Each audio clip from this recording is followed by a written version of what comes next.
Akkam jirtan akkam sa'aatii kana eegdan jaalatamtoota fi kabajamtoota hordoftoota chaanaalii kootii bakkuma jirtanitti nagaan rabbii isiniif haa baay'atu.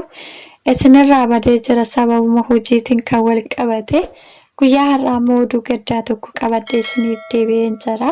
Jalqaba irratti namoonni chaanaalii kootiif haaraa taatan laayik, sheer, saabskiraayib naaf godha. Akkuma beekame waan baay'ee nama gaddisiisuu fi wanta ulfaataa ta'e namoonni biyya keenya lammiin Itoophiyaa biyyarraa karaa sigdatiitti utoo dhufaa jiranuu lubbuun namoota baay'ee dooniin galabaxamuudhaan bahaar irratti dhumanii jiranii. Rabbi lubbuu isaanii amaaruu beeksisa isaaniitiif obsa yaa kennu. Lammiilee Itoophiyaa hundaafuu Rabbiin obsa yaa kennu. Kun dhugaa dubbachuudhaaf waan baay'ee laphee nama cabsu wanta ulfaataa ta'edha jechuudha. Lubbuu nama 300 jechuun har'a baay'ee ulfaata.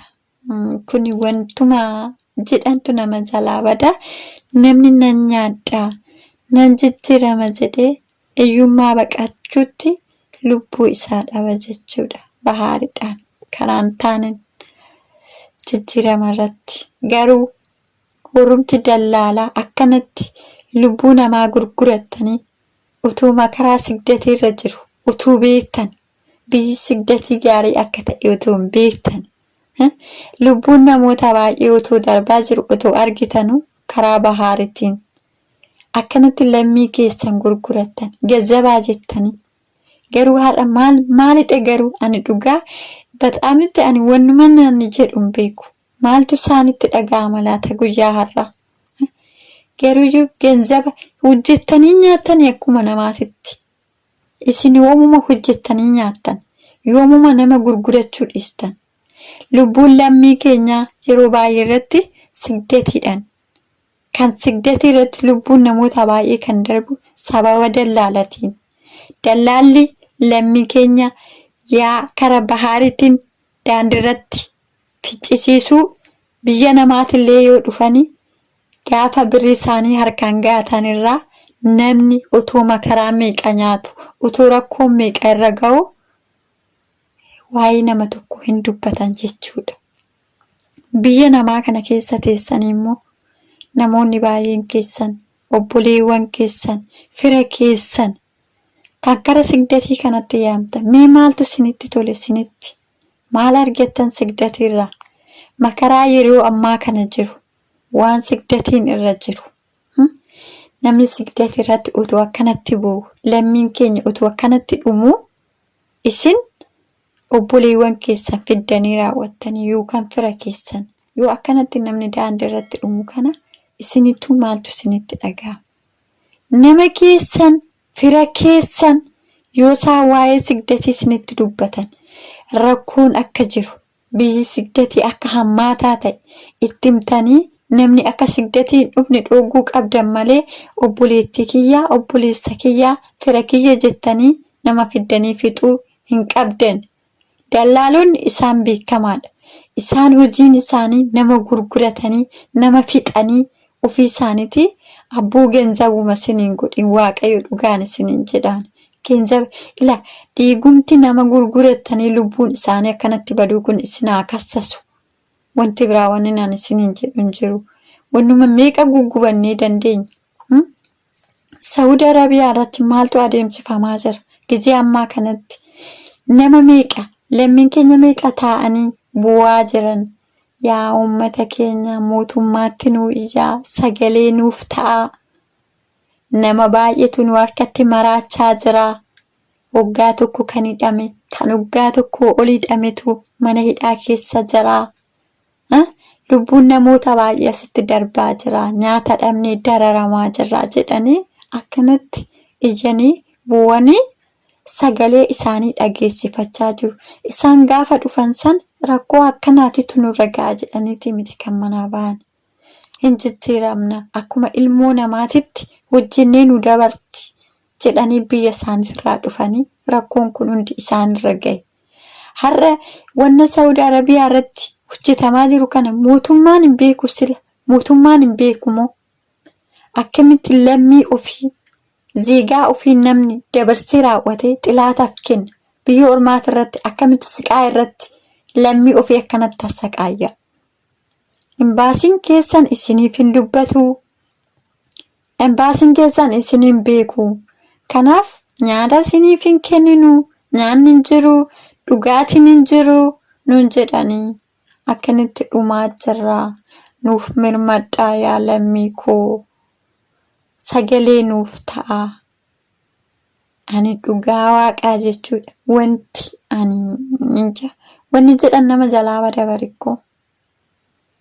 Akkamitti lammummaan namatti hin dhaga'amne.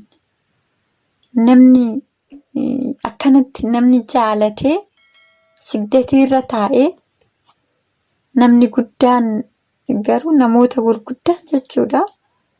Jaalatanii namuyyuu bahee miidiyaa irratti rakkatu malee rakkoo tokko isa hin dhaqqabamin maqaa isaatiifuu bahee raawwatee hin boo'u jechuudha. Lubbuun namaa odoo darbu, lubbuun namaa har'a dhugaa sareenuu jechuudha. Akkatti lubbuun itti darbu qaba. Saree hanqate namni keenya biyya namaati irratti saruma hanqate yoo du'anis ani waanuman jedhu na jalaa bade dhugaa. Baay'ee tokko nama gaddisiisa. Baay'ee tokko ulfaataa ta'ee jira. Namumti hundumtuu jechuudha. Biyya keessas jiraatanii, biyya alas jiraatanii lammii keessan hanga isinii danda'ame, hanga humni keessan isinii danda'ame sagalees ta'aa fi waan qabdaniinis namni nama gargaaruu dandeessanis nama gargaarame. Har'a nuyi hojjetannaa, fayyaa qabnaa, mana namaa keessa jiraannaa. Beekaa rakkoon nurra ga'u jennee dhibbaan dhibbatti ofitti amanuu hin qabnu. Hunduma keenya waan nurra ga'u hin beeknu boru. Biyyi sigdatii baay'ee kifuudha. Baay'ee hammaataadha. Wanta fe'is ta'u namni biyya isaatirra jiru biyyatti yoo du'anillee namni biyya ofiitti yoo du'e hin awwaalama. Nu immoo nama yoo du'ellee awwaalcha hin qabne yoo badillee barbaacha hin qabne taanee jirra. Lammiin keenya utuma akkanatti iyyuu mootummaan keenya maaliif garuu mootummaan sigdatanyaadhaaf maaliif hin dubbanne? Maal balleessa sigdatanyaan? Namni biyyaa bahe maaliif biyya ormaatitti hafuu ta'e jarraan isaa? Ani wanuman jedhullee hin beeku. Yaa obboleewwan koo hundumti keessanuu daandii badiitirraa of deebisaa, of qoxxobaa ta'u akka amantaa keessaniititti. Mootummaa Rabbii malee mootummaan biraa addunyaa kanarra hin jiru jechuudha. Rabbi immoo makaraa baay'ee keessaa nama baasaa, waan baay'ee namaaf ta'a. Wanta biraatti yoo gargaaruu dadhabdan lammii keessan, obboleewwan keessan kan boo'u Musliimnis Kiristaanis akka amantaa keessaniititti Rabbi kadhadhaa fi Rabbiif hundumtuu hin danda'ama. Namaaf ulfaataa ta'uu danda'a.